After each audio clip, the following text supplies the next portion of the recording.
आपादमौलिपर्यन्तं गुरूणामाकृतिं स्मरेत् तेन विघ्नाः प्रणश्यन्ति सिद्ध्यन्ति च मनोरथाः।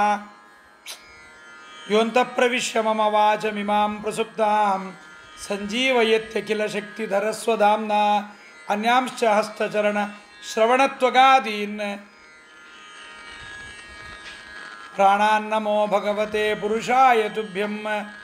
भवति यदनुभावादेडमूकोऽपि वाग्मी जडमतिरपि जन्तुर्जायते प्राज्ञमौलिः। सकलवचनचेतो देवता भारती सा ममोचसि निधत्तां सन्निधिं मानसे च। श्रीमतो राघवेन्द्रस्य नमामि पदपङ्कजे वर्तते कामिताशेषकल्याणकलनाकल्पपादपौ जलज्येष्ठनिभाकारं जगदीशपदाश्रयं जगतीतलविख्यातं जगन्नाथगुरून् भजे। ಹರಿಕಥಾಮೃತಸಾರ ಗುರುಗಳ ಕರುಣದಿಂದಾಪನಿತು ಪೇಳುವೆ ಪರಮ ಭಗವದ್ಭಕ್ತರು ಇದನ್ನು ಆದರದಿ ಕೇಳುವುದು. ಶ್ರೀರಮಣಿಕರ ಕಮಲ ಪೂಜಿತ ಚಾರುಚರಣ ಸರೋಜ ಬ್ರಹ್ಮ ಸಮೀರವಾಣಿ ಫಣೀಂದ್ರವೀಂದ್ರ ಭವೇಂದ್ರ ಮುಖವಿನುತ ನೀರಜಭಮಂಡೋದಯ ಸ್ಥಿತಿ ಕಾರಣನೆ ಕೈವಲ್ಯದಾಯಕ ನಾರಸಿಂಹನೆ ನಮಿಪೆ ಕರುಣಿಪುದೆ ಮಗೆ ಮಂಗಳವಾ. ಧ್ಯಾನ ಪ್ರಕ್ರಿಯಾ ಸಂಧಿಯಲ್ಲಿ ಜೀವರ ಲಕ್ಷಣ, ಪರಮಾತ್ಮನ ಲಕ್ಷಣ, ಮೋಕ್ಷ ಪಡೆಯತಕ್ಕಂತಹ ಜೀವನಿಗೆ ಮೋಕ್ಷೋಪಯೋಗಿಯಾಗಿದ್ದ ಅಂದರೆ, ಮೋಕ್ಷಕ್ಕೆ ಯೋಗ್ಯನಾಗಿದ್ದ ಅಂದರೆ ಅಂತಹ ಜೀವರಿಗೆ ಅಪರೋಕ್ಷ ಜ್ಞಾನೋತ್ತರದಲ್ಲಿ ಮಾಡಿದ ಪಾಪಗಳಾಗಲಿ ಮತ್ತು ಅನೇಕ ಜನ್ಮಗಳಲ್ಲಿ ಮಾಡಿದ ಪಾಪಗಳನ್ನು ಭಗವಂತ ಪರಿಹಾರ ಮಾಡಿ ಅವರಿಗೆ ಉಚಿತವಾದ ಮೋಕ್ಷವನ್ನು ಕೊಡ್ತಾನೆ ಎಂಬ ವಿಚಾರವನ್ನು ಹೇಳಿ, ಮೂರನೆಯ ಪದ್ಯದಲ್ಲಿ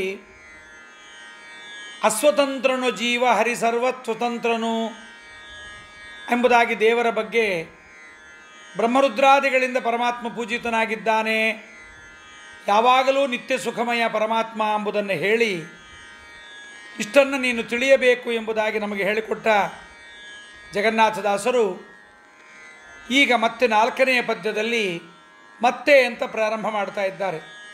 ಮತ್ತೆ ಅಂದರೆ ಏನು? ಮತ್ತೆ ಅಂದರೆ ಇದರ ಜೊತೆಗೆ ಇನ್ನೆಷ್ಟು ವಿಚಾರವನ್ನು ತಿಳ್ಕೋ ಅನ್ನೋದಕ್ಕೋಸ್ಕರವಾಗಿ ಇಲ್ಲಿ ಮತ್ತೆ ಅನ್ನುವ ಶಬ್ದಕ್ಕೇನು ಕೃತ್ಯ, ಸಾಂಗತ್ಯ, ಪ್ರಸಂಗ ಸಾಂಗತ್ಯ ಏನು ಎಂಬುದು ನಮಗೆ ಅರ್ಥವಾಗದೇ ಇದ್ದಿಲ್ಲ.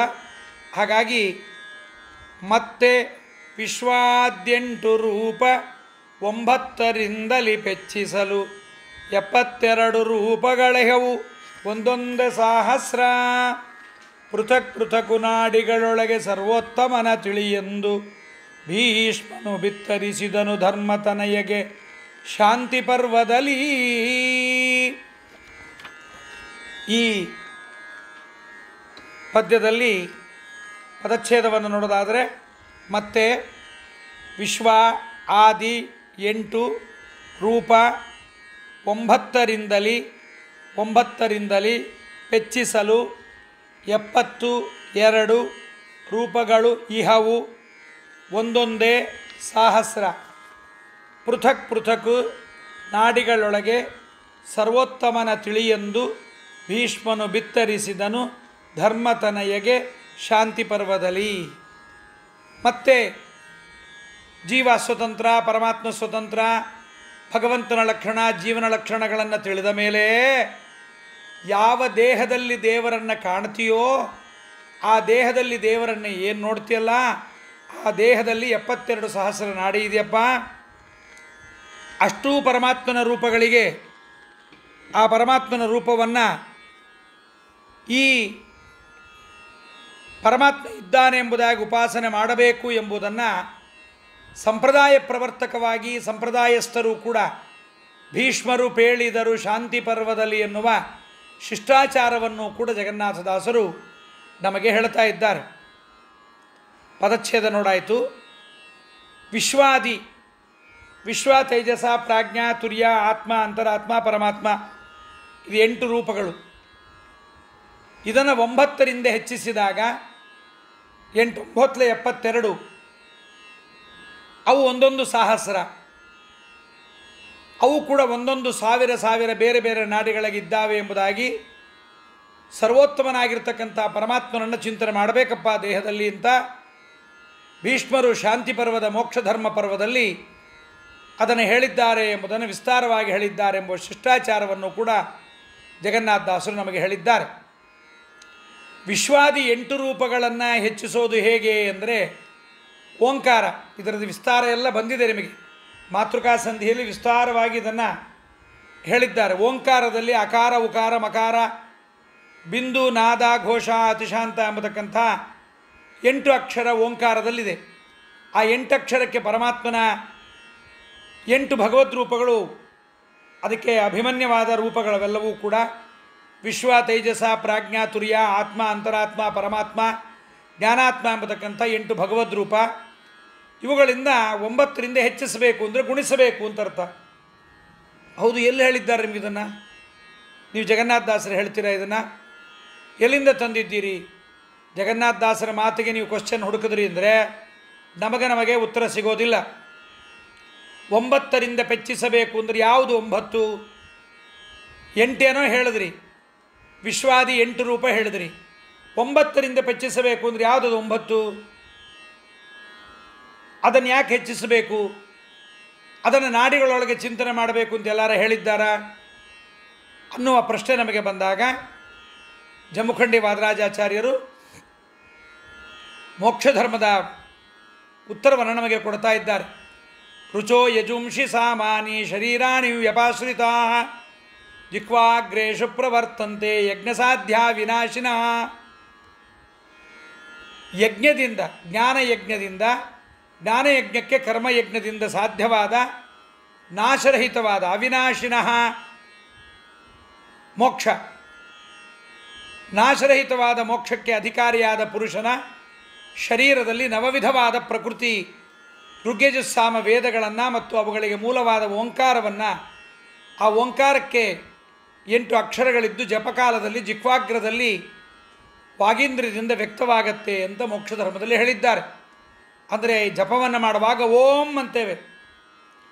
ಓಂ ಅನ್ನುವಾಗ ಈ ಅಕಾರ ಉಕಾರ ಮಕಾರ ನಾದ ಬಿಂದು ಘೋಷ ಶಾಂತ ಅತಿಶಾಂತ ಮತ್ತು ಅದಕ್ಕೆ 9 ಭಗವದ್ ರೂಪಗಳನ್ನು ನಾವು 9 ಪ್ರಕೃತಿಯ ಇದನ್ನು ಸೇರಿಸಬೇಕು ಅಂತ. ಶರೀರದಲ್ಲಿ 9 ಪ್ರಕೃತಿಗಳಲ್ಲಿ ಸನ್ನಿಹಿತವಾಗಿದೆ. ಯಾವುದು? 8 ವಿಶ್ವಾದ ರೂಪಗಳು. ಅದನ್ನು ಶರೀರ ನಾಡಿಗಳಲ್ಲಿ ಹರಿಯತಕ್ಕಂಥ ರಸದಲ್ಲಿ 9 ಪ್ರಕೃತಿಗಳ ಸೂಕ್ಷ್ಮಾಂಶ ಇದೆ ಎಂಬುದನ್ನು ಭಾಗವತದ ಕೊನೆಯಲ್ಲಿ ಶುಕಾಚಾರ್ಯರು ಮಂಗಳವನ್ನು ಮಾಡುವಾಗ, ಸಮಾಪ್ತಿಯನ್ನು ಮಾಡುವಾಗ, ಭಾಗವತವನ್ನು ಸಮಾಪ್ತಿ ಮಾಡುವಾಗ ಸೂತಾಚಾರ್ಯ ಹೇಳಿದ ಮಾತಿದು. ಶುಕಾಚಾರ್ಯರಲ್ಲ, ಉಪಚಿತ ನವಶಕ್ತಿಭಿ ಸ್ವಾತ್ಮನಿ ಉಪರಚಿತ ಸ್ಥಿರಜಂಗಮ ಪಾಲನಾಯ ಭಗವತ ಉಪಲಬ್ಧಿ ಮಾತ್ರಧಾಮ್ನೆ ಸುರಋಷಭಾಯ ನಮಸ್ಸನಾತನಾಯ. ಈ ಮಾತನ್ನು ನಮಗಲ್ಲಿ ಗೊತ್ತಾಗ್ತಾ ಇದೆ. ಇದು ಕೊನೆಯ ಶ್ಲೋಕ ಅಂತ ಕೆಲವರ ಅಭಿಪ್ರಾಯ. ಯಾ ಅಂತ ಬಂದಿದೆ, ಸನಾತನಾಯ ಜನ್ಮಾದ್ಯಸ್ಯತಃ ಅಂತಿದೆ. ಅದು ಭಾಗವತ ಜಯ ಅಂತಾಯಿತು ಅಂತ ಉಪನ್ಯಾಸದಲ್ಲಿ ಹೇಳ್ತಾ ಇರ್ತೀವಿ. ಉಪಚಿತ ನವಶಕ್ತಿಭಿಹಿ, ಯಾವುದು ಶರೀರಗಳಲ್ಲಿ ಸನ್ನಿಹಿತವಾಗಿರ್ತಕ್ಕಂಥ 9 ಪ್ರಕೃತಿಗಳು ಯಾವುದು ಅಂತಂದರೆ ಮೂಲ ಪ್ರಕೃತಿ, ಮಹತ್ತತ್ವ, ಅಹಂಕಾರ ತತ್ವ, ಮನಸ್ತತ್ವ, ಪಂಚಭೂತಗಳು ಪೃಥ್ವಿ, ಅಪ್ಪು, ತೇಜ, ವಾಯು, ಆಕಾಶ 5. ಅದಾದ ಮೇಲೆ ಮೂಲ ಪ್ರಕೃತಿ, ಅದಾದ ಮೇಲೆ ಮಹತ್ತತ್ವ, ಅಹಂಕಾರ ತತ್ವ, ಮನಸ್ತತ್ವ, 4 ತತ್ವಗಳು, 5 ಪಂಚಭೂತಗಳು ಸೇರಿದಾಗ ಉಪಚಿತ ನವಶಕ್ತಿಭಿಹಿ.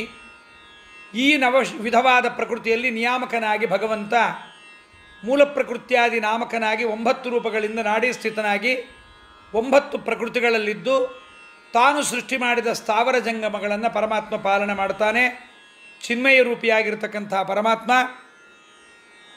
ಅಂತಹ ಪರಮಾತ್ಮ ವೇದೈಕ ವೇದ್ಯ ದೇವೋತ್ತಮನಾದ ಹರಿ, ಅವನಿಗೆ ನಮಸ್ಕಾರ ಅಂತ ಭಾಗವತದಲ್ಲಿ ಭಗವಂತನ 9 ಇದನ್ನು ಹೇಳಿದ್ದಾರೆ. ಮೂಲ ಪ್ರಕೃತಿ, ಮಹತ್ತತ್ವ, ಅಹಂಕಾರ ತತ್ವ, ಮನಸ್ತತ್ವ, ಪಂಚಭೂತಗಳು ಅಂತ 9. ಓಂಕಾರಕ್ಕೆ ನಿಯಾಮಕವಾಗಿರ್ತಕ್ಕಂಥ ವಿಶ್ವಾದಿ 8 ರೂಪಗಳು. ವಿಶ್ವಾದಿ 8 ರೂಪಗಳಿಂದ ಈ 9 ಪ್ರಕೃತಿಗಳಿಂದ ದೇಹದಲ್ಲಿದ್ದು ಪರಮಾತ್ಮ ಅನುಗ್ರಹ ಮಾಡ್ತಾ ಇದ್ದಾನೆ ಎಂಬುದನ್ನು ತಿಳಿಯಬೇಕು ಅಂತ ಹೇಳಿದೆ.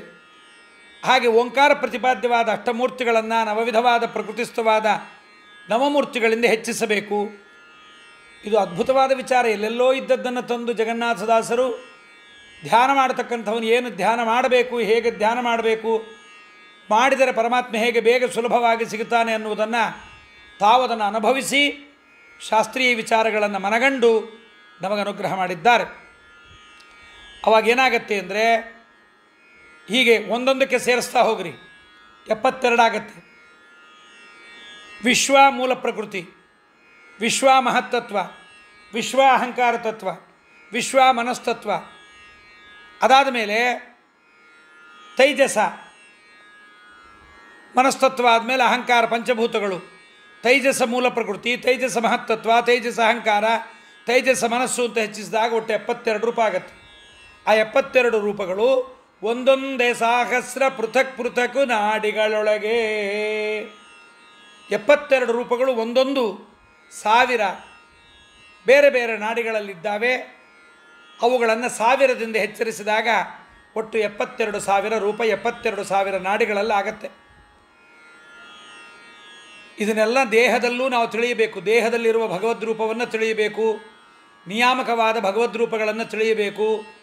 ದೇವರು ಹೀಗೆಲ್ಲ ನಮ್ಮ ದೇಹದಲ್ಲಿ ವ್ಯಾಪ್ತನಾಗಿ ತುಂಬಿ ನಮ್ಮನ್ನು ರಕ್ಷಣೆ ಮಾಡ್ತಾ ಇದ್ದಾನೆ. ಆ ಭಗವಂತ ನಮಗೆ ದರ್ಶನವನ್ನು ಕೊಡು ಎಂಬುದಾಗಿ ಪರಮಾತ್ಮನನ್ನು ಬೇಡಿದಾಗ ಮಾತ್ರ ಸ್ವಾಮಿ ದರ್ಶನ ಕೊಡ್ತಾನೆ. ಬರೀ ದೇವರಿದ್ದಾನೆ ಅವನು ಸರ್ವೋತ್ತಮ ಅಂತಷ್ಟೇ ಅಂದ್ರಲ್ಲ, ಅವನ ವ್ಯಾಪ್ತಿಯನ್ನು ನಾವು ತಿಳಿಯಬೇಕು.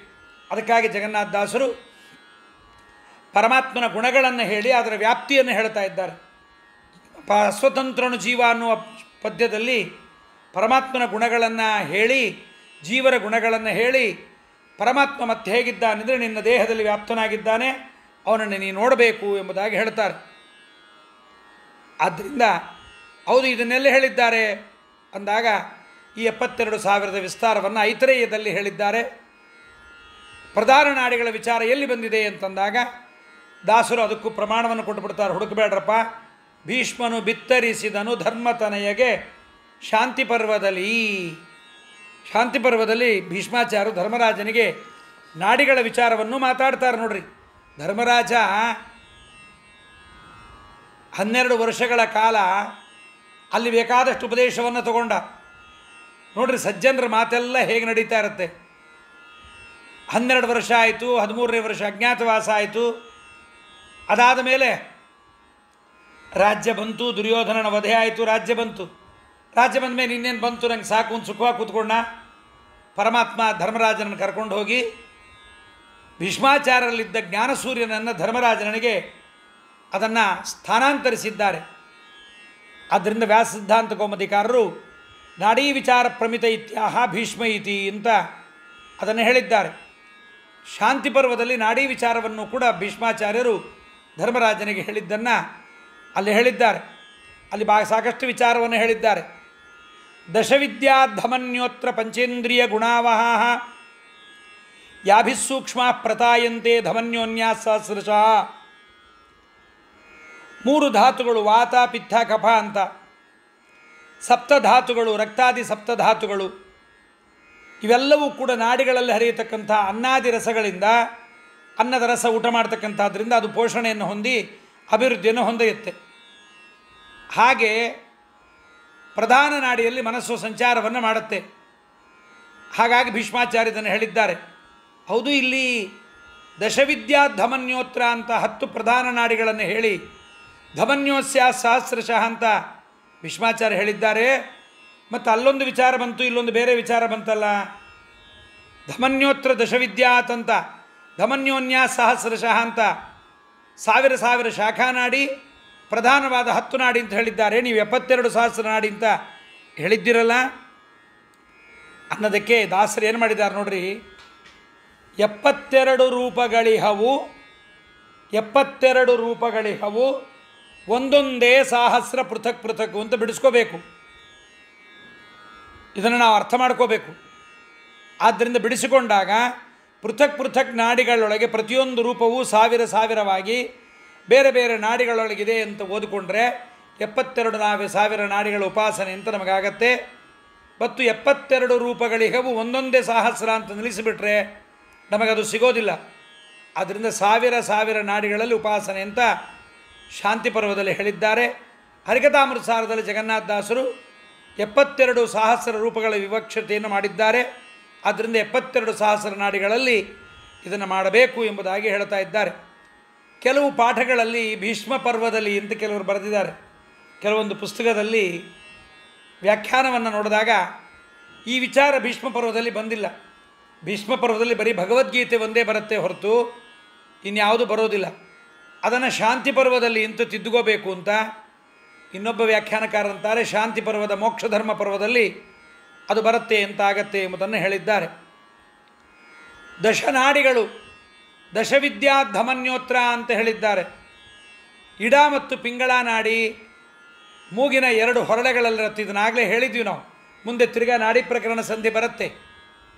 ಕೈಯಲ್ಲಿ ಎಷ್ಟು ನಾಡಿ ಇದೆ, ಕಾಲಲ್ಲಿ ಎಷ್ಟು ನಾಡಿ ಇದೆ, ನಮ್ಮ ತೊಡೆಗಳಲ್ಲಿ ಎಷ್ಟು ನಾಡಿ ಇದೆ, ಕಣ್ಣಲ್ಲಿ ಎಷ್ಟು ನಾಡಿ ಇದೆ ಅಂತ ಹೇಳ್ತಾರೆ.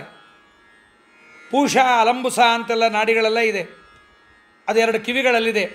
ಗಾಂಧಾರಿ ಮತ್ತು ಹಸ್ತಿನಿ ಜಿಹ್ವಾ ನಾಡಿಗಳು 2 ಕಣ್ಣುಗಳಲ್ಲಿದೆ.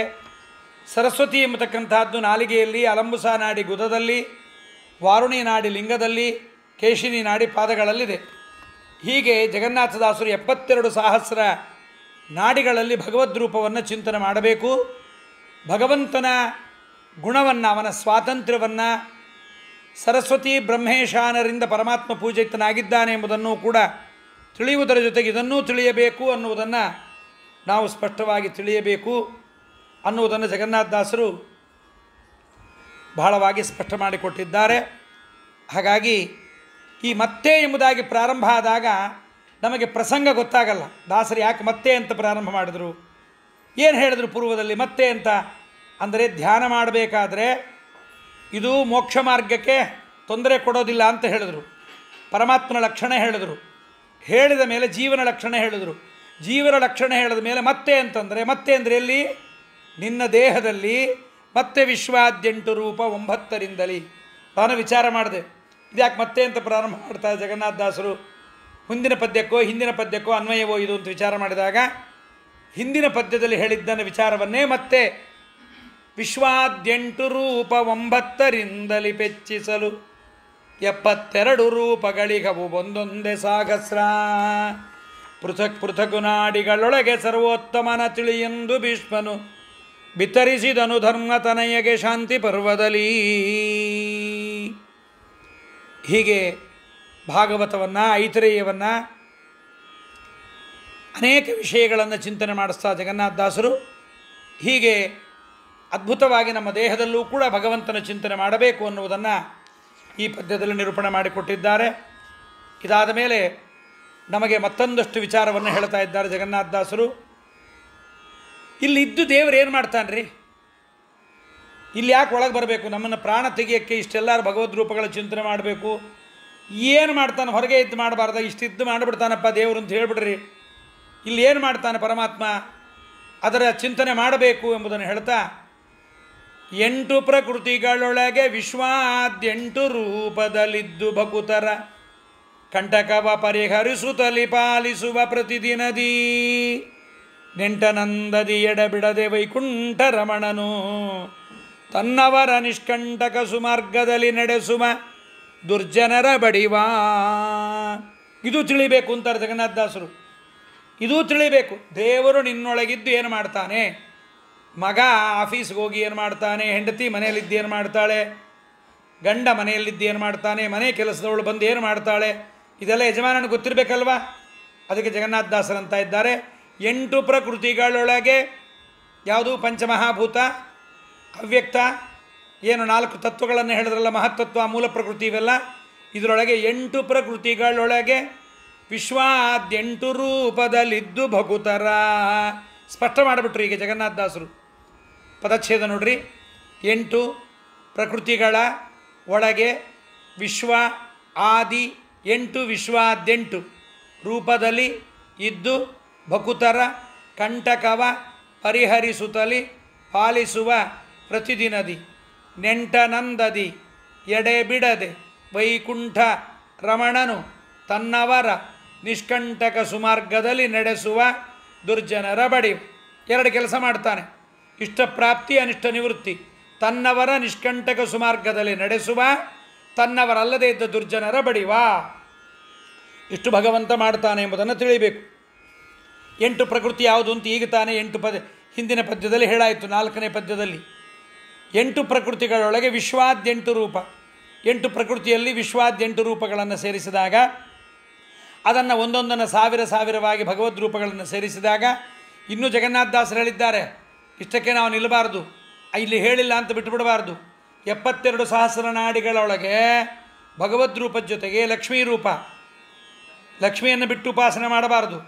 ಬರೀ ಅಷ್ಟೇ ಅಲ್ಲ, ವಾಯುದೇವರನ್ನು ಕೂಡ ಜೊತೆಗೆ ಸೇರಿಸಬೇಕು ಅನ್ನೋದನ್ನು 72 ಸಹಸ್ರ ಜೊತೆಗೆ 72 ಬರೀ ಲಕ್ಷ್ಮೀ ಅಂತ ಸೇರಿಸ್ಕೋಬಾರ್ದು.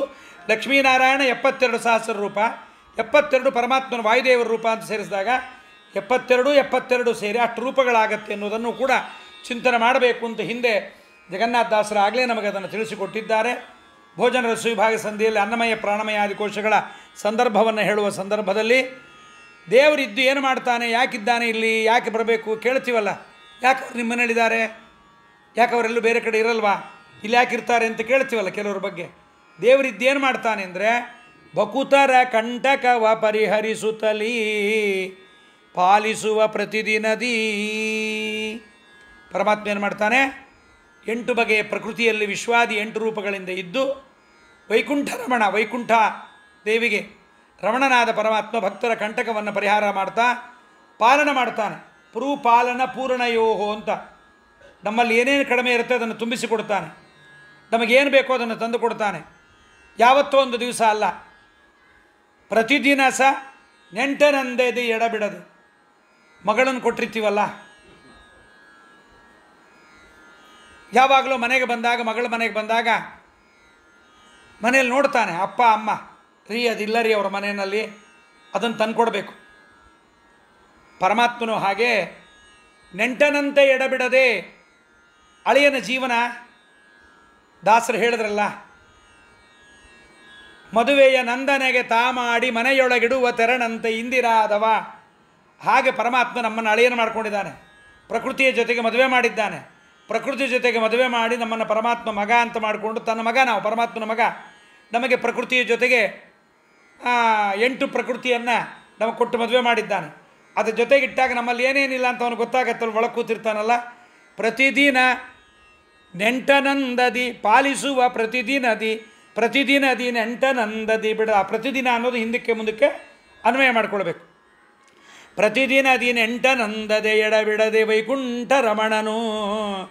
ಅಳಿಯ ಮಾವನ ಉಪಕಾರವನ್ನು ಸ್ಮರಣೆ ಮಾಡೋನಾಗಿರಬೇಕು. ಆಗ ಮಾವನಿಗೂ ಖುಷಿಯಾಗತ್ತೆ, ಮಾವ ಇದು ತಂದುಕೊಟ್ರಿ, ಹೀಗಾಯಿತು, ಚೆನ್ನಾಗಾಯಿತು, ನೀವು ಚೆನ್ನಾಗಿ ನೋಡ್ಕೋತೀರಿ ನನ್ನನ್ನು. ಹಾಗೆ ಮಾವನನ್ನು ತನ್ನವ ಅಂತ ಯಾರು ತಿಳಿತಾನೆ ಅಳಿಯ, ಅವನನ್ನೇನು ಮಾಡ್ತಾನೆ, ಅವನ ಜೀವನ ನಿಷ್ಕಂಟಕವಾದ ಸುಮಾರ್ಗದಲ್ಲಿ ನಡೆಯೋದಕ್ಕೆ ಮಾವ ಅನುಕೂಲ ಮಾಡಿಕೊಡ್ತಾನೆ. ಹಾಗೆ ಪರಮಾತ್ಮನನ್ನು ನಾವು ತನ್ನವರು, ಪರಮಾತ್ಮನವರು ಅಂತ ನಾವು ತಿಳ್ಕೊಂಡ್ರೆ ನಮ್ಮನ್ನು ನಿಷ್ಕಂಟಕ ಸುಮಾರ್ಗದಲ್ಲಿ ಪರಮಾತ್ಮ ನಡೆಸ್ತಾನೆ. ಆದ್ದರಿಂದ ಹೀಗೆ ಈ 8 ಪ್ರಕೃತಿಗಳೊಳಗೆ ಬೇರೆ ಬೇರೆ ಪರಮಾತ್ಮ ತಾನು ರೂಪಗಳಿಂದ ಇದ್ದು ಒಂದೇ ಪ್ರಕೃತಿಯ ಉಪಾಸನೆಯನ್ನು 2 ಬಗೆ ಆಕಾರ ಬೇರೆ ಬೇರೆ ಆಗಿದ್ದರಿಂದ ತಿಳಿಯಬೇಕು ಎಂಬುದನ್ನು ತಿಳಿಯಬೇಕು. ಮತ್ತು ಉಪಾಸನೆಗೋಸ್ಕರವಾಗಿ ಹೀಗೆ ಮಾಡಬೇಕು ಅಂತ ಸಿದ್ಧಾಂತ ಮಾಡಿದ್ದಾರೆ ಬ್ರಹ್ಮಸೂತ್ರದಲ್ಲಿ. ಓಂ ಆಧ್ಯಾನಾಯ ಪ್ರಯೋಜನಾಭಾವಾತ್ ಎಂಬುದಾಗಿ ಹೇಳಿದ್ದಾರೆ.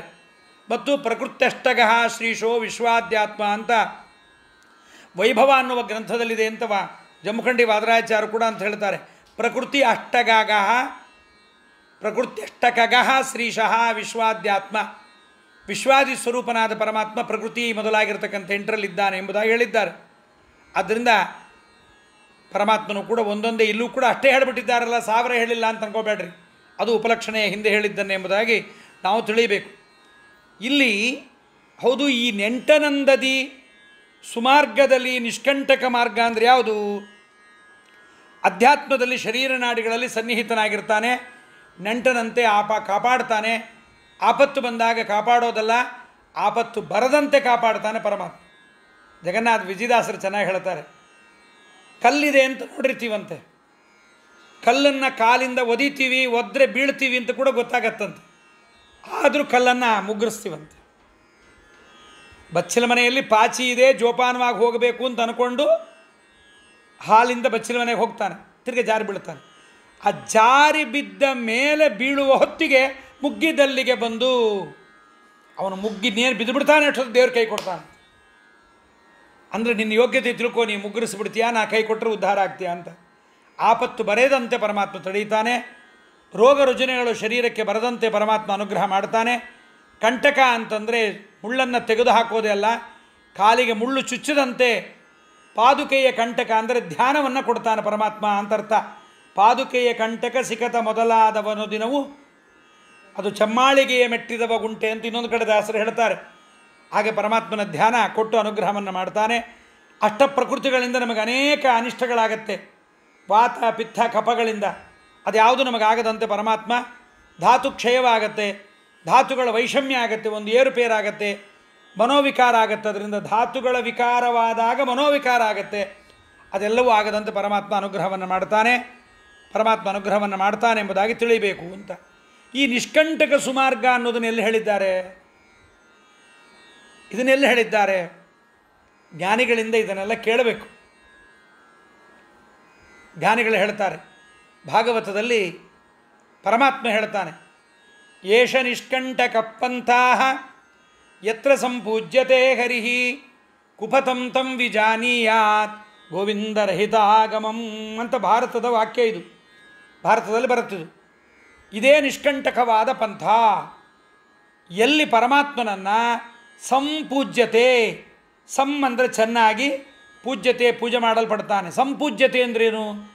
ಪೂಜ್ಯತೆ ಅಂತ ಹೇಳಿದರೆ ಸಾಕಾಗಿತ್ತಲ್ಲ. ಪೂಜಾ ಅಂದರೆ ಯಾವುದು? ಅರ್ಘ್ಯ, ಪಾದ್ಯ, ಆಚಮನೀಯ, ಆಸನ, ಆವಾಹನ, ದೇವರಿಗೆ ಇದೆಲ್ಲ ನೈವೇದ್ಯ, ದೇವರಿಗೆ ಇದೆಲ್ಲವನ್ನು ಮಾಡ್ತೀವಿ. 16 ಬಗೆಯ ಪೂಜೆ ಇದೆ. ಇದು ಸಾಮಾನ್ಯವಾದ ಉಪಚಾರ, ಇದೆಲ್ಲ ಪೂಜೆಯಲ್ಲೂ ಬರುತ್ತೆ. ಸಂಪೂಜ್ಯತೆ ಅಂದ್ರೇನು? ಸಮ್ಯಕ್ ಪೂಜಾ ಅಂದರೆ, ಸಮ್ಯಕ್ ಪೂಜಾ ಅಂದರೆ ಯಾವುದು ಅಂದರೆ ಪರಮಾತ್ಮನ ಪೂಜಾ. ಪಂಥ ಅಂದರೆ ದಾರಿ ಅಲ್ಲ, ಪಂಥ ಅಂದರೆ ಮತ. ಯಾವ ಮತದಲ್ಲಿ ಸಂಪೂಜ್ಯತೆ, ದೇವರನ್ನು ಚೆನ್ನಾಗಿ ಪೂಜೆ ಮಾಡ್ತಾರೆ. ಯಾರು ಮಾಡ್ತಾರೆ ದೇವರನ್ನು ಚೆನ್ನಾಗಿ ಪೂಜೆ ಮಾಡೋರು? ಯಾರು? ತುಂಬ ಹೂವು ತಂದವರ, ತುಂಬ ತುಳಸಿ ತಂದವರ, ತುಂಬ ಗಂಧ ತೆಗೆದವರ, ದೇವರ ಮುಂದೆ ನರ್ತನ ಮಾಡೋರ? ಯಾವುದು ಸಂಪೂಜನೆ? ದೇವರ ಪೂಜೆ ಅಂದರೆ ಯಾವುದು? ದೇವರನ್ನು ಪೂಜೆ ಅಂತ ಹೇಳ್ತಾರೆ. 11ನೇ ಸ್ಕಂದ ಭಾಗವತದಲ್ಲಿ ಪರಮಾತ್ಮ ಹೇಳ್ತಾನೆ, ನನ್ನ ಪೂಜೆ ಅಂದರೆ ಏನಪ್ಪ ಅಂದರೆ ನೀರು ಹುಯ್ಯೋದಲ್ಲ, ಗಂಧ ತುಂಬೋದಲ್ಲ, ತುಳಸಿ ತುಂಬೋದಲ್ಲ, ಹೂವು ತುಂಬೋದಲ್ಲ. ಮತ್ತೇನು ಪೂಜೆ ಅಂದರೆ ವಿವಿಕ್ತ ದೃಷ್ಟಿ ತದುದಾಹರಣಮ್ಮೆ, ನಾನು ಬೇರೆ ನೀನು ಬೇರೆ ಅಂತ ತಿಳಿಯುವುದೇ ನನ್ನ ಪೂಜೆ ಅಂತ. ಅದರ ಪಂಥ. ದೇವರು ಬೇರೆ ನಾನು ಬೇರೆ ಅಂತ ತಿಳಿಯುವ ಪಂಥ ಯಾವುದು? ಶ್ರೀಮದ್ ಆನಂದ ತೀರ್ಥರ ಪಂಥ. ಆಚಾರ್ಯಾ ಶ್ರೀಮದ್ ಆಚಾರ್ಯಾ ಸಂತು ಮೇ ಜನ್ಮಜನ್ಮನಿ ಅಂತ ಆಚಾರ್ಯರು ಹೇಳಿಕೊಟ್ಟ ಪಂಥಾ ಯತ್ರ ಸಂಪೂಜ್ಯತೆ. ಯಾವ ಶ್ರೀಮದ್ ಆಚಾರ್ಯರ ಪಂಥದಲ್ಲಿ, ಮಾರ್ಗದಲ್ಲಿ, ಮತದಲ್ಲಿ ಸಂಪೂಜ್ಯತೆ. ದೇವರನ್ನೇನಂತ ಪೂಜೆ ಮಾಡ್ತೀವಿ ನಾವು? ಸ್ವಾಮಿ ನೀ ಬೇರೆ ನಾನು ಬೇರೆ, ಅಸ್ವತಂತ್ರನು ಜೀವ ಅಲ್ವಾ? ಅದಕ್ಕೆ ದೇವರನ್ನೇನಂತ ಕೇಳ್ತೀವಿ? ಬಿಂಬೋಸಿ ಪ್ರತಿಬಿಂಬೋಸ್ಮಿ ತವ ಯದ್ಯಪಿ ಚಾಂತರಂ ಸ್ವಾಮಿನ್ ನಿರ್ದೋಷ ಮದ್ದೋಷಂ ವಿರೇಚಯ ನಮೋಸ್ತುತೆ ಅಂತ ದೇವರನ್ನ ಕೇಳ್ತೀವಲ್ವ? ಏನರ್ಥ ಅದಕ್ಕೆ? ನೀನು ಬಿಂಬ, ನಾನು ಪ್ರತಿಬಿಂಬ, ನೀ ಚಲಿಸಿದಂತೆ ನಾ ಚಲಿಸ್ತೀನಿ, ನನ್ನ ಸ್ವಾತಂತ್ರ್ಯ ಏನೂ ಇಲ್ಲ ಅಂತ ಹೇಗೆ ದೇವರಲ್ಲಿ ಪ್ರಾರ್ಥನೆ ಮಾಡ್ತೀವಿ. ಇದೇ ಪಂಥಾಹ ಸಂಪೂಜ್ಯತೆ ಹರಿಹಿ ಏಷ ನಿಷ್ಕಂಟಕ ಪಂಥಾಹ. ಎಲ್ಲಿ ವಿವಿಕ್ತವಾಗಿ ದೇವರು ಬೇರೆ ನಾವು ಬೇರೆ ಅಂತ ಉಪದೇಶವನ್ನು ಹೇಳಿಕೊಟ್ಟಿದ್ದಾರೆ ಶ್ರೀಮದ್ ಆನಂದ ತೀರ್ಥ ಭಗವತ್ಪಾದರು, ಆ ಪಂಥದ ಪ್ರಕಾರವಾಗಿ ಪೂಜೆ ಮಾಡಿದರೆ ಅದೇ ನಿಷ್ಕಂಟಕವಾದ ಪಂಥ. ಕಂಟಕ ಅಂದರೆ ನಾನು ನೀನು ಒಂದೇ ಅನ್ನೋದು, ನಿನಗೆ 8 ಗುಣ ಅನ್ನೋದು, ನೀನು ನಿರಾಕಾರ ಅನ್ನೋದು, ನಿನ್ನಲ್ಲಿ ಗುಣಗಳೇ ಇಲ್ಲ ಅನ್ನೋದು, ನಿನಗೆ ಹುಟ್ಟಿದೆ ಅನ್ನೋದು, ಇವೆಲ್ಲ ಕಂಟಕ. ಕಂಟಕರಹಿತವಾದ ಪಂಥ ಯಾವುದು? ಪರಮಾತ್ಮನನ್ನು ಸಂಪೂರ್ಣ ಸಾಲಂಕಾರವನ್ನಾಗಿ ಮಾಡಿ ತಮದ್ಭುತಂ ಬಾಲಕಂ ಅಂಬುಜೇಕ್ಷಣಂ ಚತುರ್ಭುಜಂ ಶಂಖ ಗದಾದ್ಯುಧಾಯುಧಂ ಶ್ರೀವತ್ಸಲಕ್ಷ್ಮಂ ಗಲಶೋಭಿಕೋಸ್ತುವಂ ಪೀತಾಂಬರಂ ಸಾಂದ್ರ. ನಿರಾಕಾರ ಅಂದರೆ ದೇವರಿಗೆ ಅಲಂಕಾರ ಮಾಡೋಕ್ಕಾಗತ್ತೇನ್ರಿ? ಬರೀ ಗೋಡೆ ಮುಂದೆ ಕುತ್ಕೊಂಡು ಗೋ ಅಂತ ಕಿಚ್ಕೋಬೇಕಾಗತ್ತಷ್ಟೇ. ದೇವರಿಗೆ ಇದೆಲ್ಲ ಬೇಕಲ್ಲ, ಶಂಖ, ಚಕ್ರ, ಗದಾ, ಪದ್ಮ, ಪೀತಾಂಬರ, ಕೌಸ್ತುಭ ಎಲ್ಲವೂ ದೇವರಿಗೆ ಬೇಕು. ಅವನಲ್ಲಿ ಗುಣ ಇದೆ. ಗಂಗೆಯನ್ನು ಪಡೆದ ಗಾಂಭೀರ್ಯದಲ್ಲಿ ತ್ರಯ ಜಗಂಗಳನ್ನು ಪಾವನ್ನ ಮಾಡಿದ ಪಾದ ಅಂತ ದೇವರನ್ನು ತಿಳಿಯಬೇಕು. ಇದೇ ನಿಷ್ಕಂಠಕ ಪತ್ತಾಹ. ಈ ಪಂಥದಲ್ಲಿ ನಮ್ಮನ್ನು ತೊಗೊಂಬರ್ತಾನಂತ ದೇವರು. ವೈಕುಂಠರಮಣ ತನ್ನವರ ನಿಷ್ಕಂಠಕ ಸುಮಾರ್ಗ. ಯಾವುದು ಮಾರ್ಗ ಅಂದರೆ ಶ್ರೇಷ್ಠವಾದ ಶ್ರೀಮದ್ ಆಚಾರ್ಯರ ಮಾರ್ಗ. ಯಾವಾಗಲೂ ಕೇಳಿದ್ವಂತೆ ಆಚಾರ್ಯನ, ಯಾವುದೋ ಕೆಟ್ಟ ಮಾರ್ಗದಲ್ಲಿ ಬಂದಾಗ, ಕೆಟ್ಟ ಪಂಥದಲ್ಲಿ ಬಂದಾಗ ಕೇಳಿದ್ವಂತೆ, ಆಚಾರ್ಯೇ ನಮ್ಮನ್ನು ದಯಮಾಡಿ ಒಳ್ಳೆ ಮಾರ್ಗಕ್ಕೆ ತೊಗೊಂಬನ್ರಿ ಅಂತ. ಈಗ ತಂದುಬಿಟ್ಟಿದ್ದಾರೆ ಆಚಾರ್ಯರು, ಈ ಮಾರ್ಗಕ್ಕೆ ತಂದಿದ್ದಾರೆ ಆಚಾರ್ಯರು. ಈ ಮಾರ್ಗಕ್ಕೆ ತಂದಿದ್ದರಿಂದ ಅದಕ್ಕೆ ಹೇಳ್ತೀವಿ, ಏನಾಹಮಿಹ ದುರ್ಮಾರ್ಗಾತ್ ಉದ್ಧತ್ಯಾಭಿನಿವೇಶಿತ ಸಮ್ಯಕ್ ಶ್ರೀ ವೈಷ್ಣವೇ ಮಾರ್ಗೇ ಪೂರ್ಣ ಪ್ರಜ್ಞಂ ನಮಾಮ್ಯಹಂ. ಇದು ನಾವು ತಿಳಿಬೇಕು. ಈ ಮತಕ್ಕೆ ಬಂದದ್ದು ಸುಮ್ಮನೆ ಬಂದಿಲ್ಲ. ಎಷ್ಟೋ ಜನ ಋಷಿಗಳನ್ನು, ಎಷ್ಟೋ ಜನ ಜ್ಞಾನಿಗಳನ್ನು, ಎಷ್ಟೋ ದೊಡ್ಡವರ ಸೇವೆ ಮಾಡಿದ್ದಕ್ಕೆ ಈ ಮಾರ್ಗದಲ್ಲಿ ನಮ್ಮನ್ನು ಪರಮಾತ್ಮ ತಂದಿದ್ದಾನೆ. ಶ್ರೀಮದ್ ಆಚಾರ್ಯ ಅನುಗ್ರಹ ಮಾಡಿ ಜ್ಞಾನ ಕೊಟ್ಟಿದ್ದಾರೆ ನಮಗೆ. ಅವರು ಬರೆದ ಜ್ಞಾನವನ್ನು ನಮಗೆ ಅನುಗ್ರಹ ಮಾಡಿಕೊಟ್ಟಿದ್ದಾರೆ. ಆದ್ದರಿಂದ ಸಂಪೂಜ್ಯತೆ. ಅದಕ್ಕೆ ಪ್ರತಿನಿತ್ಯ ಊಟ ಮಾಡುವಾಗ ಆಚಾರ್ಯ, ಶ್ರೀಮದ್ ಆಚಾರ್ಯರೇ ನೀವು ಇಲ್ಲದೇ ಇದ್ದರೆ ಈ ಊಟ ಸುಳ್ಳು ಅಂದ್ಬಿಟ್ರು, ಅಡುಗೆ ಮಾಡಿದ ಹೆಂಡತಿ ಸುಳ್ಳು ಅಂದ್ಬಿಟ್ರು, ಊಟ ಮಾಡಲಿಕ್ಕೆ ಕೂತ್ಕೊಂಡು AC ಹಾಕ್ಕೊಂಡು ಮನೆ ಸುಳ್ಳು ಅಂದ್ಬಿಟ್ರು. ಸುಂದರವಾದ ಮಕ್ಕಳು, ಸುಂದರವಾದ ಹೆಂಡತಿ, ಕೈ ತುಂಬ ದುಡ್ಡು ಎಲ್ಲ ಸುಳ್ಳು. ಯಾಕೆಂದರೆ ಎಲ್ಲ ಕಾಣಿಸ್ತಾ ಇದೆ ಆದ್ದರಿಂದ ಅಂತ ಹೇಳುವ ಮಾರ್ಗದಲ್ಲಿ ನಾವು ಬಂದುಬಿಟ್ಟಿದ್ವಿ. ಅದು ನಮ್ಮನ್ನು ಬಾಧಿಸ್ತಾ ಇದೆ. ತುಂಬ ಜನ ಅದನ್ನು ಅನುಸರಿಸ್ತಾರೆ. ಮಧ್ವಮತ ಅನುಸರಿಸೋರು ಇಲ್ಲ ಅಂತ ಬೇರೆ ನಮಗೆ ಹೇಳ್ತಾರೆ. ತುಂಬ ಕಡಿಮೆ ಜನ ಈ ಮತವನ್ನು ಅನುಸರಿಸೋರು ಕಡಿಮೆ ಅಂತ. ಆದರೂ ನಮಗೆ ಒಳ್ಳೆಯ ಜ್ಞಾನವನ್ನು ಕೊಟ್ಟು ದಾರ್ಢ್ಯವನ್ನು ಕೊಡ್ತಾ ಇದ್ದಿಲ್ಲ. ವೈಕುಂಠರಮಣನು ತನ್ನವರ, ಯಾರವನವರಾಗ್ತೀವಿ ನಾವು ದೇವರನ್ನು ಕೇಳಿದ್ವಿ ಯಾವುದೋ ಜನ್ಮದಲ್ಲಿ. ಏನಾಹಮಿಹ ದುರ್ಮಾರ್ಗಾತ್. ನೋಡ್ರಿ, ದುರ್ಮಾರ್ಗ, ಸುಮಾರ್ಗ. ದುರ್ಮಾರ್ಗ ಯಾವುದಾಯಿತು? ವಿವಿಕ್ತ ದೃಷ್ಟಿ ಇಲ್ಲದೇ ಇರುವುದೇ ದುರ್ಮಾರ್ಗ, ವಿವಿಕ್ತ ದೃಷ್ಟಿ ಇರುವುದೇ ಸುಮಾರ್ಗ. ಇದು ಒಂದು ದೃಷ್ಟಿ ಅರ್ಥದಲ್ಲಿ ಹೇಳಿದ್ದಾರೆ. ಹಾಗಾಗಿ ವೈಕುಂಠರಮಣನು ತನ್ನವರ, ಅದಕ್ಕೆ ಹೇಳ್ತಾರೆ ನಿಷ್ಕಂಟಕ ಸುಮಾರ್ಗ ಯಾವುದು ಅಂದರೆ ಮತ್ತೆ ವ್ಯಾಖ್ಯಾನಕಾರ ಬರೀತಾರೆ, ಸಾಹಾನಿಸ್ತನ್ಮಹಚ್ಛಿದ್ರಂ ಸಾಚಾಂಧದಡಮೂಕತ ಯನ್ಮುಹೂರ್ತಂ ಕ್ಷಣಂ ವಾಪಿ ವಾಸುದೇವೋ ನ ಚಿಂತ್ಯತೆ. ಯಾವುದು ಹಾನಿ ಅಂದರೆ ಪರಮಾತ್ಮನ ವಿಸ್ಮರಣೆಯೇ ಹಾನಿ. ಒಂದು ಕ್ಷಣ ದೇವರ ವಿಸ್ಮರಣೆ ಬಂದುಬಿಟ್ರೆ ಆ ಕ್ಷಣ ಮತ್ತೆ ಬರಲ್ಲ. ತ್ರಿಭುವನ ವಿಭವ ಹೇತುಭಿ ವಿಕುಂಠ ಸ್ಮೃತಿಭಿ ಅಜೇಷ ಸುರಾದಿಭಿ ವಿಮೃಗ್ಯಾತ್ ನ ಚಲತಿ ಭಗವತ್ ಪದಾರವಿಂದಾತ್ ಲವ ನಿಮಿಷಾರ್ಧಮಪಿ ಸ್ಮ ವೈಷ್ಣವಾಗ್ರಹ. ಸಾ ಹಾನಿ, ಆಯುಷ್ಯ, ಪ್ರಜ್ಞೆ ಎಲ್ಲ ಹೋಗಿಬಿಡುತ್ತೆ. ಯಾವುದರಿಂದ? ಪರಮಾತ್ಮನ ವಿಸ್ಮರಣೆಯಿಂದ. ತನ್ಮಹಚ್ಛಿದ್ರಂ, ಅದರಿಂದ ದೊಡ್ಡ ಹಾನಿ ಆಗಿಬಿಡುತ್ತೆ. ಶ್ರೇಯಸ್ಸಿನ ಮಾರ್ಗ ಕಾಣಿಸಲ್ಲ. ಪರಮಾತ್ಮನ ನಾಮಸ್ಮರಣೆ ನಾಲಿಗೆ ಮಾಡಲ್ಲ. ಅದಕ್ಕೆ ಪರಮಾತ್ಮ ಏನು ಮಾಡ್ತಾನೆ? ಯನ್ಮುಹೂರ್ತಂ ಕ್ಷಣಂ ವಾಪಿ ವಾಸುದೇವ ನ ಚಿಂತ್ಯತೆ. ಪರಮಾತ್ಮನ ಚಿಂತನೆ ಬರದಂತೆ ನಮಗೆ ಮಾಡಿಬಿಡುತ್ತೆ ಈ ವಾತಪಿತ್ತ ಕಪರಸಾದಿಗಳು. ಅದಕ್ಕೆ 72 ಸಹಸ್ರ ನಾಡಿಗಳಲ್ಲಿ ವೈಕುಂಠರಮಣ ತನ್ನವರ ದೇಹದೊಳಗೆ ಮತ್ತೆ 8 ರೂಪದ ಒಳಗೆ ತಾನು ವಿಶ್ವಾದ್ಯಂಟು ರೂಪಗಳಿಂದ ಇದ್ದು, ಪರಮಾತ್ಮ 8 ಪ್ರಕೃತಿಗಳೊಳಗೆ ವಿಶ್ವಾದ್ಯಂಟು ರೂಪಗಳಿಂದ ಇದ್ದು ನಮಗೆ ಅನುಗ್ರಹವನ್ನು ಮಾಡ್ತಾ ನಮ್ಮನ್ನು ಬೇರೆ ಮಾರ್ಗದಲ್ಲಿ ಹೋಗದಂತೆ ಪರಮಾತ್ಮನ ಕಡೆಗೆ ಹೋಗುವಂತೆ ಪರಮಾತ್ಮ ಮಾಡ್ತಾನೆ. ಆ ವಿಸ್ಮರಣೆ ಆಗದಂತೆ ಪರಮಾತ್ಮ ಮಾಡ್ತಾನೆ, ಸ್ಮರಣೆಯನ್ನು ಮಾಡ್ತಾನೆ. ಇದೇ ನಿಷ್ಕಂಟಕವಾದ ಮಾರ್ಗ. ಇದು ವೈಕುಂಠಕ್ಕೆ ಒಂದೇ ಮಾರ್ಗ. ಯಾವುದು? 1000 ಮಾರ್ಗ ಇದೆ ಅಂತ ಹೇಳ್ತಾರೆ ಅನೇಕರು. All roads going to the Rome ಅಂತ ಹೇಳ್ತಾನೆ. ಅವೆಲ್ಲ ಸುಳ್ಳು. ಅದೆಲ್ಲ ಒಂದು ಕಡೆಗೆ ಎಂಡಾಗಿಬಿಡುತ್ತೆ. ಅವನು ರೋಮಿಗೆ ಹೋಗ್ಬೇಕು. ಯಾಕೆ? All roads coming to the Vaikuntha ಬರಲ್ಲ. ಎಲ್ಲ ಮಾರ್ಗಗಳು ವೈಕುಂಠಕ್ಕೆ ಬರಲ್ಲ. ಯಾವುದೋ ಒಂದು ಮಾರ್ಗ ಮಾತ್ರ ಹೋಗುತ್ತೆ.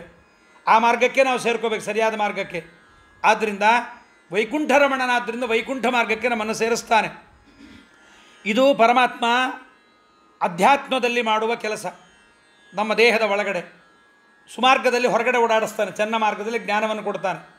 ಇದಾದಮೇಲೆ ಇನ್ನೊಂದು ಮಾರ್ಗದಲ್ಲಿ ದೇವರು ನಮ್ಮನ್ನು ಕರ್ಕೊಂಡು ಹೋಗ್ಬೇಕು, ನಿಷ್ಕಂಟಕ ಮಾರ್ಗ. ಇದೆಲ್ಲ ಮಾಡಿದ ಮೇಲೆ ದೇಹೋತ್ಕ್ರಮಣ ಆಗುವಾಗ, ಜೀವವನ್ನು ದೇಹದಿಂದ ಹೊರಗೆ ಹೋಗುವಾಗ ಪರಮಾತ್ಮ ಏನು ಮಾಡಬೇಕು? ಸುಮಾರ್ಗದಲ್ಲಿ ಕರ್ಕೊಂಡು ಹೋಗಬೇಕು. ಸು ಅಂದರೆ ಏನು? ಒಂದೇ ಅಕ್ಷರದಿಂದ ಹೇಳ್ತಾರೆ. ಸು ಅಂದರೆ ಸುಷುಮ್ನ. ಅದರ ಮಾರ್ಗ ಅಂದರೆ ಸುಷುಮ್ನ ಮಾರ್ಗದಲ್ಲಿ ದೇವರು ನಮಗೆ ಬೆಳಕನ್ನು ಕೊಡ್ತಾನಂತೆ. ಬ್ರಹ್ಮನಾಡಿಯ ಮೂಲಕವಾಗಿ ಉತ್ಕ್ರಾಂತಿ ಆಗೋದಕ್ಕೆ ದ್ವಿತೀಯ ಸ್ಕಂದ ಭಾಗವತದಲ್ಲಿ ವಿಶ್ವಗನ್ಯಾ ಉತ್ಕ್ರಮಣೇ ಭವಂತಿ ಅಂತ. ಬ್ರಹ್ಮನಾಡಿಯ ಒಳಗೆ ಸುಷುಮ್ನಾ ನಾಡಿಯ ಒಳಗೆ ಹೋದರೆ ಮೋಕ್ಷ. ಬೇರೆ ಕಡೆಗೆ ಬೆಳಕು ಕೊಟ್ಟುಬಿಟ್ಟು ಬೇರೆ ಕಡೆ ತಿರುಗಿಸಿಬಿಟ್ಟ ಅಂದರೆ ಬೇರೆ ಮಾರ್ಗಕ್ಕೆ ಹೋಗ್ಬಿಡ್ತೀವಿ, ಬೇರೆ ಲೋಕಕ್ಕೆ ಹೋಗ್ಬಿಡ್ತೀವಿ. ಆದ್ದರಿಂದ ಪರಮಾತ್ಮ ಏನು ಮಾಡ್ತಾನೆ, ತನ್ನ ಸ್ಮರಣೆ ಕೊಟ್ಟು ನಮ್ಮನ್ನು ಆ ಸುಮಾರ್ಗದಲ್ಲಿ, ನಿಷ್ಕಂಟಕವಾದ ಸುಮಾರ್ಗ ಯಾವುದು, ಬ್ರಹ್ಮರುದ್ರಾದಿಗಳಿಂದ ಸೇವಿತವಾದ ಮಾರ್ಗದಲ್ಲಿ ಸುಷುಮ್ನಾ ನಾಡಿಯೊಳಗೆ ನಮಗೆ ಪರಮಾತ್ಮ ಕರ್ಕೊಂಡು ಹೋಗುತ್ತಾನೆ. ಆದ್ದರಿಂದ ವೈಕುಂಠರಮಣನು ತನ್ನವರ ನಿಷ್ಕಂಟಕ ಸುಮಾರ್ಗದಲ್ಲಿ ನಡೆಸ್ತಾನೆ. ನಿಷ್ಕಂಟಕ ಸುಮಾರ್ಗ ಅಂದರೆ ಮತ ಅಂತ ಒಂದರ್ಥ, ನಿಷ್ಕಂಟಕ ಮಾರ್ಗ ಅಂದರೆ ಸುಷುಮ್ನಾ ನಾಡಿ ಅಂತ ಅರ್ಥ. ಹೀಗೆ ಅನೇಕ ಜನ ಜ್ಞಾನಿಗಳೆಲ್ಲ ತುಂಬ ಚೆನ್ನಾಗಿ ವ್ಯಾಖ್ಯಾನ ಮಾಡಿದ್ದಾರೆ. ವಿಶ್ವಗನ್ಯಾ ಉತ್ಕ್ರಮಣೆ ಭವಂತಿ ಅಂತ ಪರಮಾತ್ಮ ಮಾಡ್ತಾನೆ. ಇನ್ನೊಂದು ಪದ ಉಳಿದಿದೆ, ದುರ್ಜನರ ಬಡಿವ. ನಾವು ಈ ಮಾರ್ಗದಲ್ಲಿ ಹೋಗ್ಬೇಕಾದ್ರೆ ಯಾರೋ ಕಳ್ಳರೋ, ದರೋಡೆಕೋರರೋ, ನಕ್ಸಲೈಟ್ಗಳೋ ಬಂದು ನಮ್ಮನ್ನು ಹೊಡೆದು ಬಿಟ್ಟರೆ ಗತಿ ಏನು? ಇಲ್ಲ, ಅಲ್ಲಿದ್ದು ಕಾಪಾಡ್ತಾನೆ ಪರಮಾತ್ಮ, ಅಲ್ಲೂ ಕಾಪಾಡ್ತಾನಂತೆ. ಯಾರೋ ಬದರಿಗೆ ಹೋಗ್ತಾ ಇದ್ದರು, ಬದರಿಗೆ ಹೋಗ್ತಾ ಇರಬೇಕಾದ್ರೆ ಪಿಪ್ಪಲ್ಕೋಟು, ಚಮೋಲಿ ಆ ದಾರಿಯಲ್ಲಿ ಹೋಗ್ತಾ ಇದ್ದಾರೆ. ಆಗೆಲ್ಲ ನಡ್ಕೊಂಡು ಹೋಗಬೇಕಾಗಿತ್ತು. ನಡ್ಕೊಂಡು ಹೋಗ್ತಾ ಇರುವಾಗ ಅಲ್ಲಿ ದೊಡ್ಡ ದರೋಡೆಗಾರರ ಪಂಗಡ ಬಂದ್ಬಿಡ್ತು. ಅವಾಗೆಲ್ಲ ಬಸ್ಸು, ಹೆಲಿಕಾಪ್ಟ್ರು ಯಾವುದೂ ಇರಲಿಲ್ಲ, ಮಾರ್ಗ ನಡ್ಕೊಂಡು ಹೋಗಬೇಕಾಗಿತ್ತು. ಅವರು ತುಂಬ ಒಳ್ಳೆ ಬ್ಯಾಗು, ಭಾರಿ ಬ್ಯಾಗ್ ಹಾಕ್ಕೊಂಡು ಹೋಗ್ತಾಯಿದ್ರು. ಭಾರಿ ಭಾರ ಹೊತ್ಕೊಂಡು ಹೋಗ್ತಾರೆ, ದುಡ್ಡು ಗಿಡ್ಡು ಇರುತ್ತೆ. ದೇವ್ರ ಪೆಟ್ಟಿಗೆ, ಬ್ರಾಹ್ಮಣರ ಪೆಟ್ಟಿಗೆ ಅಂದರೆ ಬ್ಯಾಗು ಅಂದರೆ ದೇವ್ರ ಪೆಟ್ಟಿಗೆ, ಅದು ಪೆಟ್ಟಿಗೆ ಒಳಗಡೆ ಬೆಳ್ಳಿ ಸಂಪುಷ್ಟ ಇವೆಲ್ಲ ಇಟ್ಕೊಂಡಿರ್ತಾರಂತ ಕಳ್ಳರಿಗೆ ಗೊತ್ತು. ಹಿಡ್ಕೊಂಬಿಟ್ಟ, ಹಿಡ್ಕೊಂಡು ಹೊಡಿಲಿಕ್ಕೆ ಕೈ ಎತ್ತಿದೆ ಇವ್ರು ಕೊಡದೇ ಇದ್ದಾಗ. ಅವ್ರೇನು ಮಾಡಿದ್ರು, ರಾಘವೇಂದ್ರ ಅಂತ ಕೂಗ್ಬಿಟ್ರು. ಪಿಪ್ಪಲ್ಕೋಟಲ್ಲಿ ರಾಘವೇಂದ್ರ ಅಂತ ಕೂಗಿದ್ರು. ಅವನು ರಾಘವೇಂದ್ರ ಅಂತ ಕೂಗಿದ ಕೂಡಲೇ ಆಪ್ ಕಹಾ ಸೆ ಆ ರಹಾ ಹೈ ಅಂದ ಅವನು. ಇವರಿಗೆ ಸ್ವಲ್ಪ ತಕ್ಷಣದಲ್ಲೇ ಫ್ಲ್ಯಾಶ್ ಆಯಿತು. ರಾಘವೇಂದ್ರ ಅಂದ ಕೂಡಲೇ ಇವನು ಕಹಾ ಸೆ ಆ ರಹಾ ಅಂತ ಕೇಳ್ತಾನೆ. ಬ್ಯಾಗ್ ಕೊಡು ಅಂತ ಕೇಳೋದು ಬಿಟ್ಟು ಎಲ್ಲಿಂದ ಬರ್ತಾ ಇದ್ದೀರಿ ಅಂತ ಕೇಳೋದು. ಅಂದರೆ ಇವ್ರು ಮಂತ್ರಾಲಯ ಸೆ ಆ ರಹಾ ಹೈ ಅಂದ್ಬಿಟ್ಟು, ನಾನು ಮಂತ್ರಾಲಯದಿಂದ ಬರ್ತಾ ಇದ್ದೀನಿ, ಬೈಠಿಯೇ ಅಂದ, ಕೂಡಿಸ್ಬಿಟ್ಟ. ಹಮ್ ಆದೋನಿ ಮೇ ಥಾ ವಹಾ ಭಿ ಯೇ ಕಾಮ್ ಕರ್ತಾ ಥಾ ವಹಾ ಚೋಡ್ಕೆ ಯಹಾ ಆ ಗಯಾ ಅಂದ. ನಾನು ಆದೋನಲ್ಲಿದ್ದೆ, ಅವ್ನಿಗೆ ಅಷ್ಟು ಜ್ಞಾನ, ಅವನಿಗೆ ಆದೋನಲ್ಲಿದ್ದೆ, ಅಲ್ಲಿ ಬಿಟ್ಟು ಬಂದೆ, ಪೊಲೀಸರು ಜಾಸ್ತಿ ಆಗಿಬಿಟ್ರು, ದಾರಿ ಸರಿ ಹೋಯ್ತು, ಅಲ್ಲಿ ರೋಡೆಲ್ಲ ಚೆನ್ನಾಗಾಯಿತು, ಅದು ಬಿಟ್ಟು ಇಲ್ಲಿ ಬಂದಿದ್ದೀನಿ, ಮುಜೆ ಮಾಲೂಮ್ ಹೈ ರಾಘವೇಂದ್ರ ಸ್ವಾಮಿ ಕಾ ಮಹಿಮಾ ಅಂದ್ಬಿಟ್ಟು. ಭೂಮಿಯಲ್ಲಿರುವ ರಾಯರೇ, ನಮ್ಮ ಜೊತೆಗೆ ಬಂದ ರಾಯರೇ, ಮನುಷ್ಯ ರೂಪದಲ್ಲಿ ಬಂದ ರಾಯರೇ ನಮ್ಮನ್ನಿಷ್ಟು ಕಾಪಾಡಬೇಕಾರೆ ತನ್ನವರ ನಿಷ್ಕಂಟಕ ಸುಮಾರ್ಗದಲ್ಲಿ ದೇವರು ನಡೆಸೋದಿಲ್ಲ ಅಂತೇನು ಹೇಳಬೇಕಿನ್ನು. ಯಾಕೆ ಈ ಉದಾಹರಣೆ ಹೇಳಿದೆ ಅಂದರೆ, ನಾವು ವಾದರಾಜರ ಊರಿನವರು, ನಾವು ರಾಯರ ಊರಿನವರು, ಇಂಥ ಊರಿನವರು ಅಂತ ಹೇಳಿಕೊಂಡ್ರೆ ಸಾಕು ನಮಗೆ ಅನುಗ್ರಹ ಮಾಡುವಾಗ. ಇನ್ನು ಪರಮಾತ್ಮ ಈ ಮಾರ್ಗದಲ್ಲಿ ನಮ್ಮನ್ನು ರಕ್ಷಣೆ ಹೇಗೆ ಮಾಡ್ಬೋದು? ಸ್ಮರಣೆಗೆ ಬಂತು ರಾಯರ ಅನುಗ್ರಹ. ಬರೀ ರಾಯರು ಅಂತ ಹೆಸರು ಹೇಳ್ಕೊಂಡ್ರೆ ದಿವಸ ಆಗ್ತಿರತ್ರಿ. ನಂಗಂತೂ ಮೊನ್ನೆ ಬೆಂಗಳೂರಿಗೆ ಹೋಗ್ಬೇಕಾದ್ರೆ ನಮ್ಮ ಹುಡುಗ 90 ಕಿಲೋಮೀಟರ್ ಸ್ಪೀಡಲ್ಲಿ ಹೋಗ್ಬಿಟ್ಟ ಕಾರಲ್ಲಿ. ಅಲ್ಲಿ ಅವರು ಇಂಟ್ರಾಸ್ಟ್ರಕ್ಚರ್ ಇಟ್ಕೊಂಡು ನೋಡ್ತಾ ಇದ್ದಾರೆ, ನೀವು 90ರಲ್ಲಿ ಬಂದ್ರಿ, 80 ಬೋರ್ಡ್ ಹಾಕಿದ್ದೀವಿ ಅಂದ್ಬಿಟ್ಟು. ಅವನು ಡ್ರೈವಿಂಗ್ ಲೈಸೆನ್ಸ್ ತೊಗೊಂಬನ್ರಿ ಇಂದ ತೊಗೊಂಡು ಹೋದ. ನಮ್ಮ ಹುಡುಗ ಡ್ರೈವಿಂಗ್ ಲೈಸೆನ್ಸ್ ಕೊಟ್ಟ. ಏನೇ ನೀ ಬರಲಿವೇನೆ 90ರಲ್ಲಿ? ಸ್ವಲ್ಪ ಉನ್ಮತ್ತ ಹುಡುಗ. ಇಲ್ಲ ಸಾರ್ 80ರಲ್ಲೇ ಬಂದ. ಹಾಗಾದ್ರೆ ಒಂದು 1000 ರೂಪಾಯಿ ಕಟ್ಟು ಅಂದು. ಇವನಿಗೆ ಆಗ ಬುದ್ಧಿ ಬಂತು, ಸಾರ್ ನಾವು ಮಂತ್ರಾಲಯದವರು ಅಂದ. ಅವನಿಗೆ ನಾನು ಮಂತ್ರಾಲಯದವನು ಅಂದ. ಅವನು ಯಾವನೋ ಪೊಲೀಸ್ ಇನ್ಸ್ಪೆಕ್ಟ್ರ್ 3 ಜನ ಮಂತ್ರಾಲಯ ಪ್ರಸಾದ ತಂದಿದ್ದೀರಾ? ಹಾಂ ಬಂದ್ಯಾರು ಸರ್, ನಮ್ಮ ಸ್ವಾಮಿಯವ್ರು ಕೂತ್ಕೊಂಡ್ಬಂದ್ರಿ ಅಂತ ನನ್ನ ಹತ್ರ ಕರ್ಕೊಂಬಂದ. ಎಲ್ಲಿ ಮಂತ್ರಾಲಯ, ಎಲ್ಲಿ ಬೆಂಗಳೂರು, ಎಲ್ಲಿ ರಾಯರು? ದೇವರನ್ನು ನಂಬಿದೀವೋ ರಾಯರನ್ನು ನಂಬಿದೀವೋ ಬಿಟ್ಟಿದ್ದೀವೋ ಗೊತ್ತಿಲ್ಲ. ರಾಯರ ಹೆಸರು ಹೇಳಿದ್ರೆ ಪ್ರಪಂಚದಲ್ಲಿ ಎಲ್ಲೋ ಪಿಪ್ಪಲ್ಕೋಟಲ್ಲಿ, ಎಲ್ಲೋ ಯಾವುದೋ ಊರಲ್ಲಿ ರಾಯರ ರಕ್ಷಣೆ ಮಾಡುವಾಗ ಜಗದ್ರಕ್ಷಕನಾದ ಸ್ವಾಮಿಯ ಹೆಸರನ್ನು ಹೇಳಿದರೆ ನಮಗೆ ದೇವರು ಎಲ್ಲ ರಕ್ಷಣೆ ಮಾಡಲ್ಲ. ಒಂದೊಂದು ಹೀಗೆ ಹೇಳ್ತಾ ಹೋದರೆ ರಾಯರು ದೇವರ ಬಗ್ಗೆ ಹೇಳ್ತಾ ಹೋದರೆ ಬೇಕಾದಷ್ಟಿದೆ. ಹಾಗೆ ಪರಮಾತ್ಮ ವೈಕುಂಠರಮಣನು ತನ್ನವರ ನಿಷ್ಕಂಟಕ ಸುಮಾರ್ಗದಲ್ಲಿ ನಡೆಸುವ. ಅಲ್ಲಿ ದುರ್ಜನರ ನಾಡಿಯೊಳಗೂ ಪರಮಾತ್ಮ ಇರ್ತಾನೆ, ದುರ್ಜನರೊಳಗೂ ಈ ರೂಪದಿಂದ ಇರ್ತಾನೆ. ಆದರೆ ಇರ್ತಾನೆ, ವ್ಯಕ್ತನಾಗೋದಿಲ್ಲ. ನೋಡ್ರಿ, ಇದನ್ನು ಅರ್ಥ ಮಾಡ್ಕೋಬೇಕು. ಅವರನ್ನು ಯಾಕೆ ನಡೆಸಿಬಿಡಬಾರ್ದು ಪರಮಾತ್ಮ? ನಮ್ಮನ್ನು ಮಾತ್ರ ನಡೆಸಿಬಿಟ್ಟು ಅವರಲ್ಲಿ ಯಾಕೆ ನಡೆಸಬಾರ್ದು ಅಂದರೆ ಇದ್ದರೂ ಇರ್ತಾನೆ. ಟಂಕಿ ದಂಡಿ ಚ ಧನ್ವಿ ಚ, ಆ ರೂಪಗಳಲ್ಲಿದ್ದು ಅವರನ್ನು ಬಡಿತಾನಂತೆ. ಟಂಕಿ ಧನ್ವಿ ಅಂದರೆ ಕೈಯಲ್ಲಿ ಬಡಿಗೆ, ಸುತ್ತಿಗೆ, ಇವೆಲ್ಲ ಟಂಕಿ ರೂಪದ ಲಕ್ಷಣ. ಅದನ್ನು ಹಿಡ್ಕೊಂಡು ಕತ್ತಿ ಹಿಡಿದು ಒಳಗೇ ಇರ್ತಾನೆ, ನಮ್ಮೊಳಗೂ ಇರ್ತಾನೆ, ಅವರೊಳಗೂ ಇರ್ತಾನೆ. ನಮ್ಮೊಳಗೆ ಬಡಿತಾನೆ, ಅವರೊಳಗಿದ್ದು ಬಾಧಕನಾಗಿ ಹೊಡೆಸ್ಕೊಳ್ತಾನೆ. ಅವರಿಗೆ ತಲೆನೋವು, ಹೊಟ್ಟೆ ನೋವು, ಮೈಕೈ ನೋವು ಮುಂತಾದ ರೋಗ ರುಜಿನಗಳನ್ನು ಕೊಟ್ಟು, ದುಃಖವನ್ನು ಕೊಟ್ಟು ಅವರನ್ನು ಕೆಳಗೆ ಬಡಿತಾನೆ. ಹಾಗೆ ಪರಮಾತ್ಮ ಅನುಗ್ರಹವನ್ನು ನಮಗೆ ಮಾಡ್ತಾನೆ. ಆದ್ದರಿಂದ ನಾನಾ ವಿಧವಾದ ಚಿತ್ರಹಿಂಸೆಗಳನ್ನು ಅವರ ಪಾಪಾನುಸಾರ ಕೊಡ್ತಾನೆ. ಅವರಿಗೆ ಅದೆಲ್ಲ ಆದರೆ ಪಶ್ಚಾತ್ತಾಪ ಇಲ್ಲ, ನಮಗಾದರೆ ಗೊತ್ತಾಗತ್ತೆ ಸಜ್ಜನರಿಗೆ.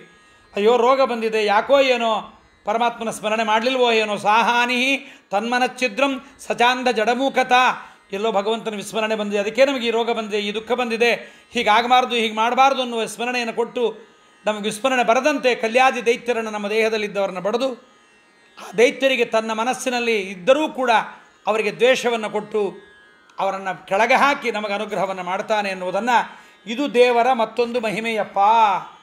ಇದನ್ನು ನೀ ತಿಳಿಯಬೇಕು. ನಿನ್ನ ದೇಹದೊಳಗಿರುವ ದೇವರ ಬಗ್ಗೆ 8 ಪ್ರಕೃತಿಗಳೊಳಗೆ ವಿಶ್ವಾದ್ಯಂಟು ರೂಪದಲ್ಲಿದ್ದು ಭಕುತರ ಕಂಟಕವ ಪರಿಹರಿಸುತ್ತಲಿ ಪಾಲಿಸುವ ಪ್ರತಿದಿನದೀ ನೆಂಟನಲ್ಲದಿ ಎಡಬಿಡದೆ ವೈಕುಂಠ ರಮಣನು ತನ್ನವರ ನಿಷ್ಕಂಟಕ ಸುಮಾರ್ಗದಲ್ಲಿ ನಡೆಸುವ ದುರ್ಜನರ ಬಡಿವಾ. ಎಷ್ಟು ವಿಚಾರಗಳನ್ನು ಎಲ್ಲೆಲ್ಲಿದ್ದದ್ದನ್ನೋ ಭಾರತದಲ್ಲಿ ಶಾಂತಿ ಪರ್ವದಲ್ಲಿ ಇದ್ದದ್ದನ್ನು ಜಗನ್ನಾಥದಾಸರು ತಂದು ನಮಗೆ ಪರಮಾನುಗ್ರಹವನ್ನು ಮಾಡ್ತಾ ಇದ್ದಾರೆ. ಮುಂದೇನು ಹೇಳ್ತಾರೆ ದಾಸರು ಎಂಬುದನ್ನು ಮುಂದೆ ಕೇಳೋಣ. ಕಾಯೇನ ವಾಚ ಮನಸೇಂದ್ರಿಯರ್ವ ಬುದ್ಧ್ಯಾತ್ಮನವ ಶ್ರುತ ಸ್ವಭಾವಂ ಕರೋಮಿದ್ಯತ್ ಸಕಲಂ ಪರಸ್ಮೈ ನಾರಾಯಣಾಯತಿ ಸಮರ್ಪಯಾಮಿ. ಯದಕ್ಷರ ಪದಭ್ರಷ್ಟಂ ಮಾತ್ರಾಯಿಂಚದ್ಭವೇತ್ ತತ್ಸರ್ವಂ ಕ್ಷಮ್ಯತಾದ್ದೇವ ನಾರಾಯಣ ಸಮೋಸ್ತುತೆ. ಅಕ್ಷಯಂ ಕರ್ಮ ಯಸ್ಮಿನ್ ಪರೇ ಸ್ವರ್ಪಿತಂ ಪ್ರಕ್ಷಯಂ ಯಾಂತಿ ದುಃಖಾನಿ ಯನ್ನಾಮತಃ ಅಕ್ಷರೋ ಯೋಜರ ಸರ್ವದೈವಾಮೃತಃ ಕುಕ್ಷಿಗಂ ಯಸ್ಯ ವಿಶ್ವಂ ಸದಾ ಜಾತಿಕಂ ಪ್ರೀಣಯಾಮೋ ವಾಸುದೇವಂ ದೇವತಾಮಂಡಲ ಅಖಂಡಮಂಡಲಂ. ಶ್ರೀಕೃಷ್ಣಾರ್ಪಣಮಸ್ತು. ಹರಯೇ ನಮಃ.